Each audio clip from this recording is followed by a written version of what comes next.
Gente, boa noite a todos. Espero que vocês estejam bem. A gente fez agora um bate-papo muito bacana aqui. Quem não teve a oportunidade de estar aqui naquele momento, fica gravado, né? A casa já providencia. E é com muita alegria que eu estou aqui pela segunda vez nessa casa, que quando estive aqui quando estive aqui pela primeira vez, eu me impressionei não é com o tamanho da casa, sim, mas com a energia da casa, com tudo que eu fui vendo aqui, etc.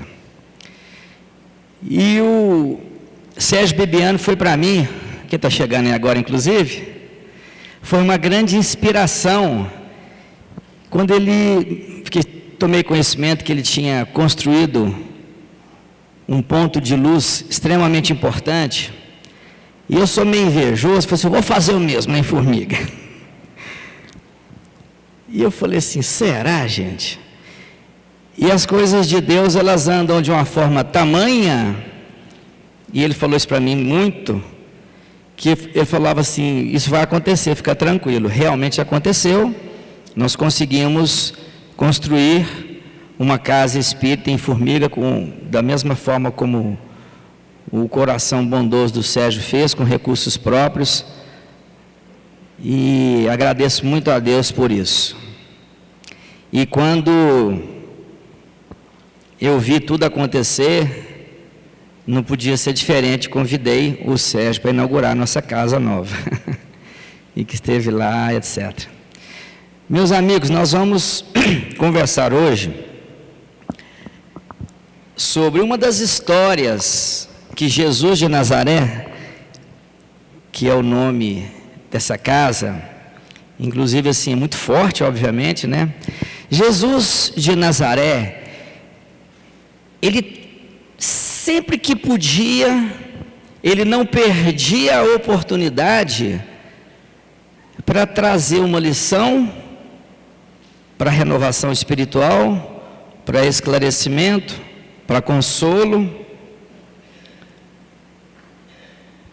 Nunca no nosso linguajar apelando com ninguém, por mais duras que fossem as críticas, a pergunta maliciosa, ele sempre as conduziu com uma informação importante para os seus interlocutores, para as pessoas que estavam ao seu redor.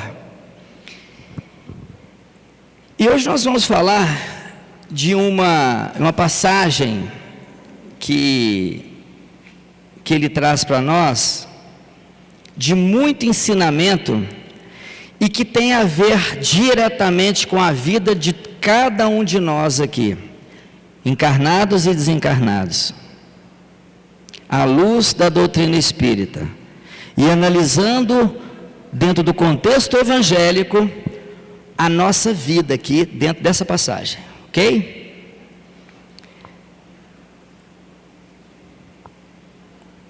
O cego de Betsaida, é uma passagem que está registrada no livro de Marcos, capítulo 8, versículos 22 a 26. Antes de falar a parábola aqui, lembrando que Jesus fazia vários milagres, vamos dizer assim, através das suas curas físicas, com o condão de fazer a transformação, ou seja, levar a pessoa à cura espiritual. E ele curou muitos cegos, leprosos, pessoas com os mais diversos tipos de problema. A historinha de hoje é apenas uma das muitas que foram registradas. Diz o seguinte: quando chegaram a Betsaida, algumas pessoas trouxeram-lhe um cego, pedindo-lhe que tocassem nele e o curasse. Jesus tomou o cego pela mão e levou-o para fora da aldeia. Aí ele cuspiu-lhe nos olhos e pôs as mãos em cima dele. Já fez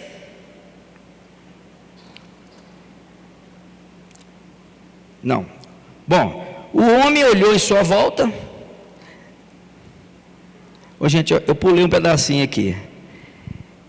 Já sentiu alguma coisa? Jesus pergunta. Qualquer coisa? O homem olhou em sua volta e disse: sim. Vejo homens, mas não os distingo bem. Parecem troncos de árvores a andar de um lado para outro.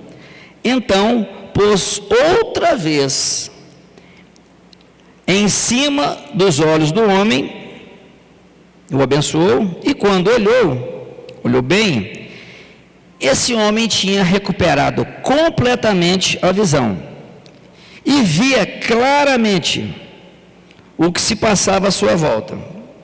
Jesus mandou-o para casa, para junto da família. Não passes sequer pela aldeia, recomendou-lhe. Essa passagem, então, revela que Jesus estava passando. Algumas pessoas levaram Jesus ao cego. Jesus aceitou, né, aquele desafio, cuspiu nos olhos dele. Essa passagem é muito conhecida. Jesus faz um barrinho, né, dependendo da transcrição, ela é muito pitoresca por esse detalhe, né, que ele faz um barro, etc. E no primeiro momento, aquele homem não viu uma melhora, uma cura. Ele estava vendo vultos, como fala aqui. Ele via pessoas como se fossem árvores, né? Ele foi, num segundo momento, lançou as mãos sobre ele e o curou definitivamente. O interessante que depois ele fala: recuperei minha visão. E Jesus manda ele de volta para casa e fala assim: não passa mais perto dessa aldeia. Foi uma recomendação, ele podia ou não fazer. Essa historinha, gente, ela tem umas particularidades muito interessantes, e nós vamos, dentro do tempo nosso aqui, passar para vocês. Quando Jesus, então, quando chegam a Betsaida, algumas pessoas, veja bem, vamos imaginar a cena. O cego estava lá, quietinho, no seu mundo escuro, na sua apatia. Algumas pessoas levam o cego a ele, ou seja, você já vê que a misericórdia de Jesus já tinha alcançado alguns corações bons para esse sentimento de buscar a cura. Você está cego, mas está vindo uma pessoa aí que eu acho que ele vai te curar.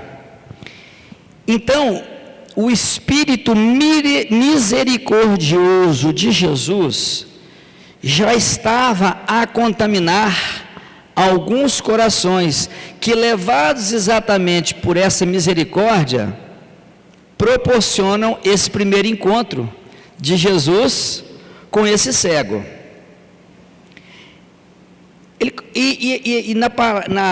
Na passagem evangélica diz o seguinte: trouxeram-lhe um cego. Denota-se que haviam o quê? Outros. Ele não trouxe o cego daquela região. Ele trouxe um cego, simbolizando que, assim como nós conhecemos pessoas que ainda não abriram seus corações para Jesus, permanecendo na cegueira espiritual, haviam outros. Então ele trouxe um cego, pedindo-lhe, suplicando.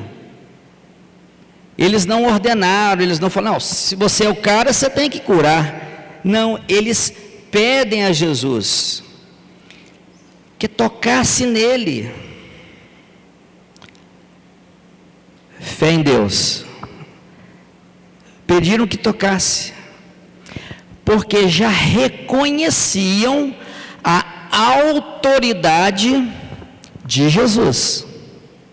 Já reconheciam a autoridade de Jesus, que tocou-lhe os corações, que através da misericórdia deflagrada em seus corações, eles levam o cego até a presença de Jesus. E a passagem vai dizendo o seguinte, eles queriam que ele curasse, porque era a necessidade daquele cego, que era a cura física. Eles ainda não tinham a compreensão nem o alcance da grande necessidade da cura espiritual. Era tangível as coisas naquela época. E isso é normal no nosso dia a dia hoje.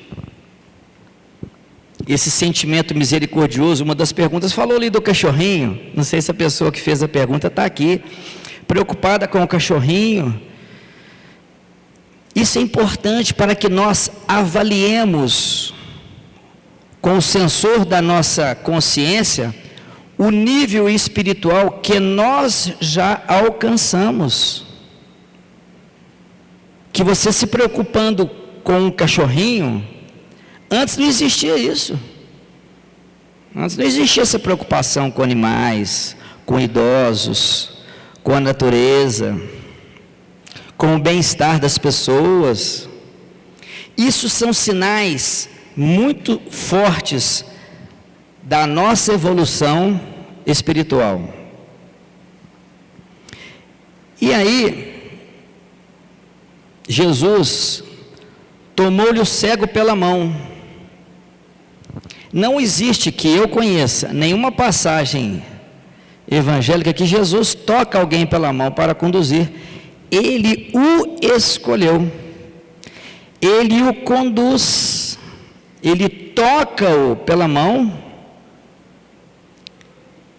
dando sinais de quê? De que ele, Jesus, estava a conduzir aquele cego.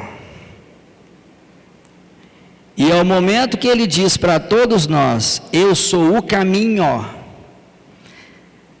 ele não fala, eu sou um dos caminhos, eu falo, eu sou o caminho. E nesse momento que ele toca aquele cego, o cego aceita a ajuda. Muitos de nós, vez ou outra, sabemos que os nossos corações precisam de algum refúgio, alguma ajuda, e o orgulho não nos deixa aceitar ajuda. Não, eu dou conta, sou forte. Não, eu sou o cara, eu sou, né? O cego, a partir do momento que ele aceita a ajuda, ele confia em Jesus, ele confia no que virá. Aí eu pergunto, nós confiamos no que está por vir nas nossas vidas? Quando Jesus nos mostra o caminho, aumentou um pouquinho, né? Porque quando Jesus nos mostra o caminho, as nossas responsabilidades, os nossos compromissos, quando Jesus faz isso, e nós aceitamos como o cego aceita a ajuda, a nossa vida, ela fica mais leve. E por que é que ela fica mais leve? Porque ela tem um direcionamento divino para equilibrar o nosso espírito em desalinho. Ok? Quando você está andando na rua assim, isso acontece muito com a mulher, né? Está andando de salto alto, ou com uma chinelinha que tem algum salto, e por alguma razão aquilo quebra, dá um desespero, não dá? Nunca aconteceu comigo não, nessa encarnação não, mas deve dar um desespero, né? Por quê? Porque faltou um complemento ali do equilíbrio, certo? Rebenta a chinela dos homens, você fica doido. Ele pega a chinela, mas falta alguma coisa, falta aquilo que alinha o nosso equilíbrio espiritual. E o que alinha o nosso equilíbrio espiritual chama-se Jesus de Nazaré, que através do legado que ele nos deixou, seu evangelho, ele nos dá um roteiro de vida a ser seguido por aqueles que querem.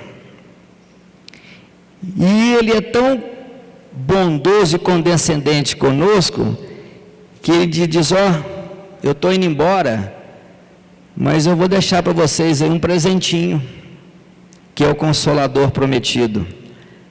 Vem a doutrina espírita, para nos lembrar de todos os ensinamentos, e de nos avivarmos com o que virá. O cego estava assim, ele não sabia, mas ele tinha confiança em Deus, compreende? Em Jesus, e ele aceita ajuda. Só que ele conduz aquele cego para fora da cidade, fora do barulho, da bagunça, da perdição. Então Jesus conduz o cego naquele momento, de acordo com a passagem evangélica, para fora de Betsaida. Mas por que Jesus não curou ele ali dentro? Porque tinha o que, gente? Muito barulho, muita tentação. Assim também é a nossa vida. Quantos barulhos hoje nós temos que enfrentar, quantos lugares ruins que a gente frequenta, mesmo nos esforçando por termos uma vida reta. Olha que vê, o que eu estou fazendo aqui, meu Deus? Não é assim? O que eu estou fazendo aqui? O que eu estou fazendo nessa roda aqui, com essas pessoas? Então, quando Jesus convida para que eles se dirija fora da cidade, é exatamente para que ele, Jesus, já sabendo do que iria operar no cego de Betsaida, que é o tema do nosso estudo, ele já sabia que naquele barulho, naquela barulhada, ele não conseguiria despertá-lo como deveria. Olha que legal isso. Não é assim? Quando está aquela barulhada, não, precisamos de nos concentrar no vazio dos nossos quartos, com a intimidade que temos com Jesus e a espiritualidade que nos assessora. Aí sim ouviremos na voz do silêncio tudo aquilo que a nossa alma precisa. Aí Jesus então cospe-lhe os olhos e põe as mãos em cima dele. Jesus, ele manipula então a primeira parte do seu tratamento, parte física do seu tratamento. E aí ele pergunta para o cego: você já está vendo alguma coisa? Mas essa pergunta é muito estranha, porque Jesus já podia falar assim, pode abrir que você já vai ver tudo. Sim ou não? É? Pode abrir os olhos, eu sou Jesus. Você já está vendo tudo, abra os seus olhos e você vê tudo. Seria tranquilo. como em outras passagens, a cura física, ela é imediata. Nessa não. Nessa não. Jesus pergunta: já vês alguma coisa, qualquer coisa? Está vendo um clarão? Está vendo alguma coisa?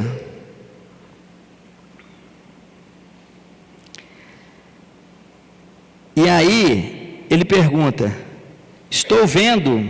O homem olhou em sua volta. Sim, eu vejo homens, mas não os distingo bem. Eu estou vendo homens, mas não os distingo bem.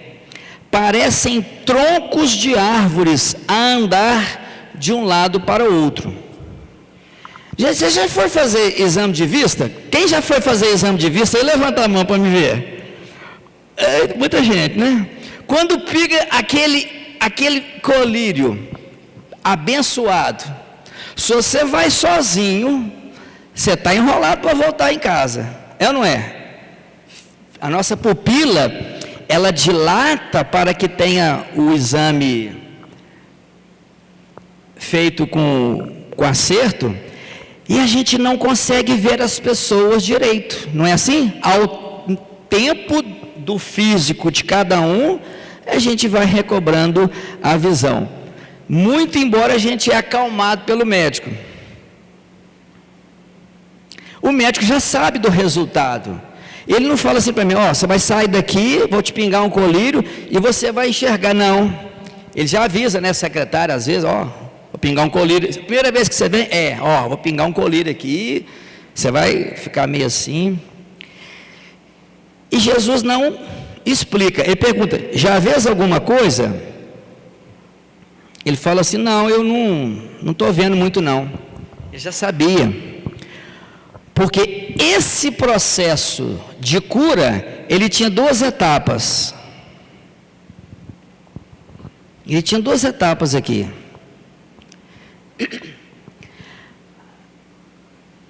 Dá para a gente poder pensar: será que aquela pessoa, que o cego, já estava no tempo de ver fisicamente? Não sei, acho que não. Acho que não sei, mas não estava. Assim somos muitos de nós. Precisamos de um tempo para Jesus entrar em nossa vida. Ele ensina assim. Ele nos exemplifica com o cego de Betsaida, que assim como ele precisou de um tempo, nós também precisamos de um tempo. Por quê? A nossa vida é cheia de barulho, a nossa vida é cheia de tentação, a nossa vida é cheia de convites para nos desencaminhar. Jesus, ao pegar a mão do cego, faz com que ele retome o caminho, faz com que ele possa voltar ao caminho da verdade. O caminho da verdade, o caminho da luz. Quando algum filho nosso não conta a verdade para nós, normalmente: filho, conta a verdade para a mamãe, ou pai, filho, conta a verdade para o papai. Ai, ele fica pensando: não conta não, já fica pensando pior, é o pai ou a mãe. Ô mãe, eu estava na casa do fulano, e não na casa do cicrano, eu estava fazendo isso, e não aquilo, que a gente pensa sempre o pior, né? Aí você vai assim: ai meu Deus do céu, te dá o quê? Alívio ante a verdade descortinada.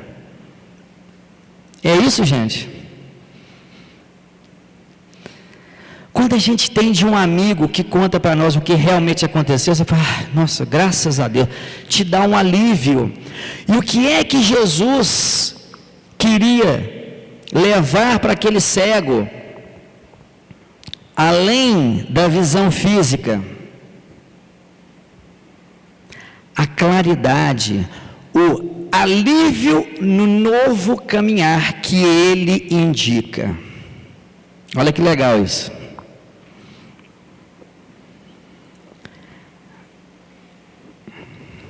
Será que a gente precisa ser o cego de Betsaida para que Jesus possa nos encaminhar? Precisamos, gente? Não? Será que nós não estamos em algum momento com a visão turva e não estamos conseguindo enxergar o caminho? E por que é que ela está ainda turva? Por que é que eu não estou conseguindo enxergar perfeitamente? Eu estou vendo sombras, eu vejo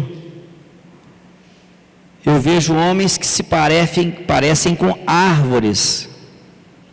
Muito porque nós queremos a claridade, nós queremos as coisas boas, eu não é? A gente quer as coisas boas. Ninguém levanta e fala, hoje eu vou errar. Hoje ao menos 2 erros eu vou tropeçar, sei lá, vou quebrar um copo. A gente quer as coisas de forma acertada. Mas a gente ainda não está disposto a pagar o preço. A gente quer chegar no centro espírita, como o nosso companheiro falou aqui ainda há pouco, para tomar os passes, né?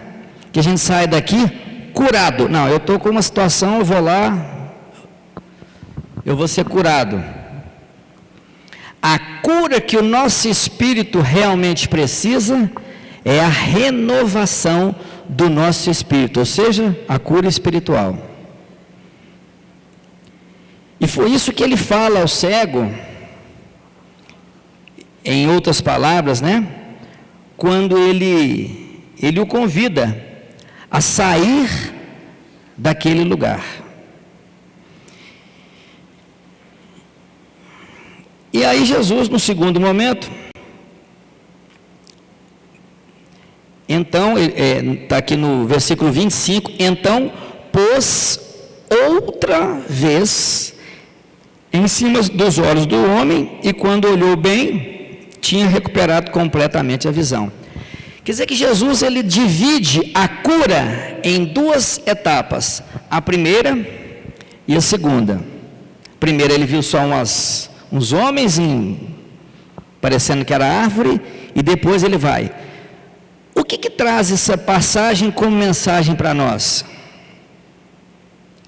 Jesus não desiste de nós. Ele vai de novo.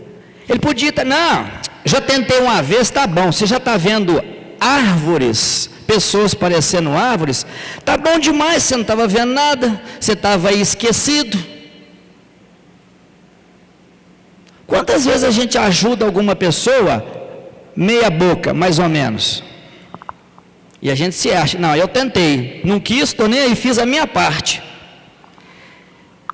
Jesus, a partir dessa passagem, ele nos convida a refletir que nós não podemos desistir uns dos outros, nós não podemos desistir da gente. A pergunta que uma companheira fez aqui sobre o suicídio, quais os sinais que a pessoa dentro de casa ela nos dá? Por quê? Muita gente quer às vezes o bolo pronto, né? Nós somos seres muito, mas muito inteligentes. Iluminados todos nós já sabemos que somos. Mas nós somos inteligentes. Precisamos usar essa inteligência para nos compreender, sobretudo para compreender quem está à nossa volta, os nossos amigos, nossos familiares.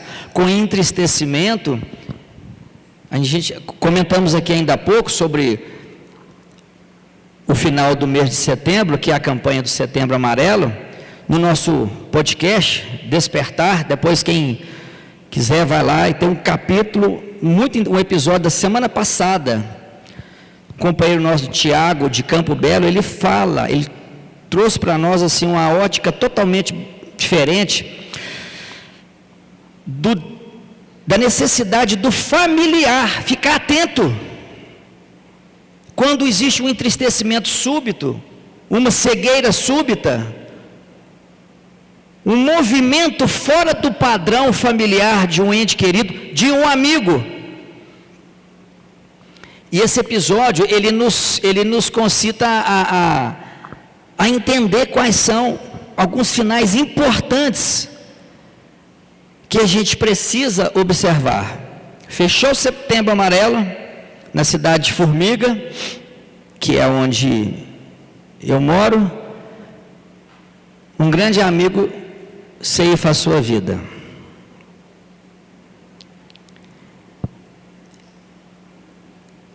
Por isso eu tenho que parar? Eu preciso desanimar como amigo? Não, eu preciso voltar com mais força para gritar e convidar todas as pessoas para que possam abrir os olhos das pessoas que estão no nosso entorno. Nós estamos com uma companheira na nossa casa espírita que apresentou há cerca de 2 semanas um entristecimento súbito. Então nós já começamos a conversar, já tomamos algumas providências. E esse episódio do nosso podcast da semana passada, ele fala sobre isso e mais um monte de coisa, que é um assunto que eu tenho certeza que a casa aqui deve ter estudado sobre isso, né? O mês passado, palestras e tal. Mas nós não podemos sair daqui hoje do mesmo jeito que a gente entrou. Nós precisamos sair daqui incomodados, mexidos. Perdeu o sono? Que bom, a palestra foi boa, viu, Bebiano? Você me fala se alguém perdeu o sono e te reclamar, chama aquele moço aqui, mas não, ele tira o sono da gente. Volta semana que vem, se quiser. Porque é isso, gente, nós como os cristãos espíritas que somos, nós precisamos movimentar, não só nos emocionar com as palestras e estudos, que são importantes, mas nós precisamos, a despeito daquelas pessoas que levaram o cego de Betsaida à presença de Jesus, já foram tocadas pela misericórdia divina e agiram. Aí está a diferença. A gente pode estar tocado, a gente pode ter lido todos os livros a nós recomendados, mas se nós não transformarmos as informações em ações, nós estamos correndo sério risco de perdermos essa encarnação. Eu vou para o céu. Toda terça-feira eu estou lá no Jesus de Nazaré, sento na primeira fila, ou na segunda, estou lá firme, tomo passe, dou boa noite, etc. Aí na terça-feira ele volta, na outra terça, senta sempre no mesmo lugarzinho, chega cedo para ninguém sentar no lugar, se senta no lugar que eu estou acostumado, o bicho pega, e sai daqui emocionado, tem uma noite boa. Amanhã é quarta-feira, retomamos a nossa rotina, sem que absolutamente nada nos transformemos a teor das nossas ações.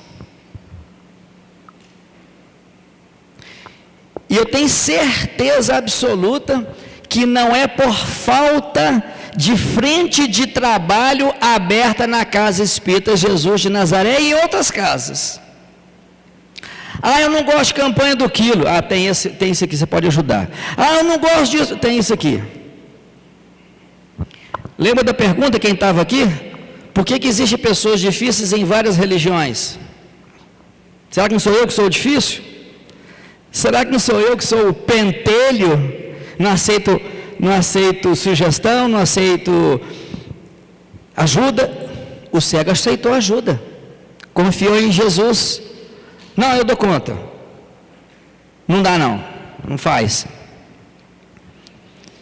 Então precisamos reavaliar a nossa trajetória em torno de nossas ações, sobretudo na falta delas.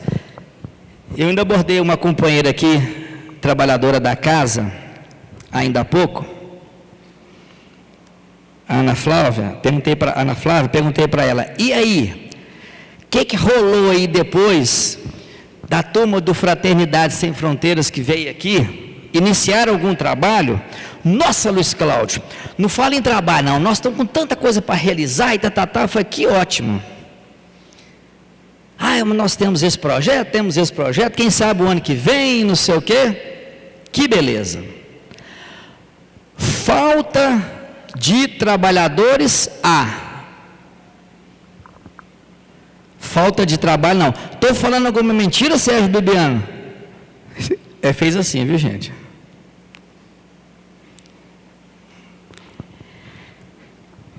Então, quando Jesus ele toca, ele restitui, recupera completamente a visão, ele consegue expandir a consciência do cego, consciência espiritual do cego, mas já o avisa, não volte àquela terra. Chama ele lá de fora, lembra do início que eu li aqui? Chama ele de fora, e ele fala assim, Jesus manda-o para casa, depois que ele fica curado, ele já estava vendo tudo que passava à sua volta, a sua consciência já é realmente outra, ele fala assim, Jesus manda-o para casa, a autoridade, agora você vai para sua casa, se você quiser, ele faz, de acordo com o texto evangélico, você vai para a sua casa, aí o que ele faz? Ele ouve. Se o cara que me curou está mandando eu ir para casa, eu vou. Ele mandou eu abrir os olhos e deu certo. Se ele me mandar para casa, é porque tem algo a ver. Eu vou obedecer. Ele já tinha obedecido Jesus lá a partir do momento que ele aceita a ajuda. Ele continua no comportamento dele de obediência. Só que Jesus fala assim, finalzinho, 5 minutos. Não passe sequer pela aldeia. Recomendo. Depois vou fazer esse negócio. Isso é bom, viu? Esse negócio, a plaquinha dos 5 minutos, viu, Sérgio? Ele fala assim, não passe sequer pela aldeia. Recomendou-lhe. Por que Jesus faz isso? Jesus é como se nós fizéssemos muita coisa errada, andássemos com pessoas que não deveríamos. Sai daqui, deixa eu conversar com você aqui. Não, beleza, não anda com eles mais não, não vai ali mais não, compreende? Não é assim que a mãe da gente faz? É ou não é, gente? Não tem assim muita diferença do que a gente já vive em nossas casas. Em resumo, essa passagem, ela precisa encontrar ressonância nos corações de vocês, principalmente para ver se, apesar de vocês estarem me vendo aqui fisicamente, estão conseguindo perceber espiritualmente os ensinamentos de Jesus, para que através de uma reflexão tomemos novas posturas através de novas ações. Qualquer trabalho, seja dentro da casa espírita, seja fora, que nos eleve a alma, ele é muito bem recebido pelos orbes, pela divina providência, pelos espíritos que nos orientam, com muita alegria. Que nós possamos aproveitar o momento dessa etapa reencarnatória e refletirmos se, mesmo tendo a visão física, não estaríamos com uma cegueira espiritual, que não nos deixa olhar o outro como o nosso próximo. Fazer pelo outro o que gostaríamos que fizessem conosco. Em que grau está a minha dificuldade de ver essas coisas? Mesmo sabendo que estou assim, preciso recorrer, seja o oculista, para a cura física, mas seja buscando Jesus Cristo em nossas vidas para a nossa cura espiritual. Que o Senhor Jesus possa nos abençoar muito e que nós possamos refletir em cima das nossas cegueiras e que o Senhor possa, a partir de hoje, essa história possa, a partir de hoje, servir para que nós possamos analisar o nosso caminhar. Muito obrigado pela participação, Sérgio, viu? Convido todos vocês a acompanhar o nosso podcast Despertar. Entra no Instagram, vocês vão ver lá Despertar Podcast. Nos acompanhem, são episódios que vocês podem recomendar para várias pessoas sobre temas muito atuais à luz da doutrina espírita. Sérgio, muito obrigado. A oração alguém vai fazer? Obrigado, gente.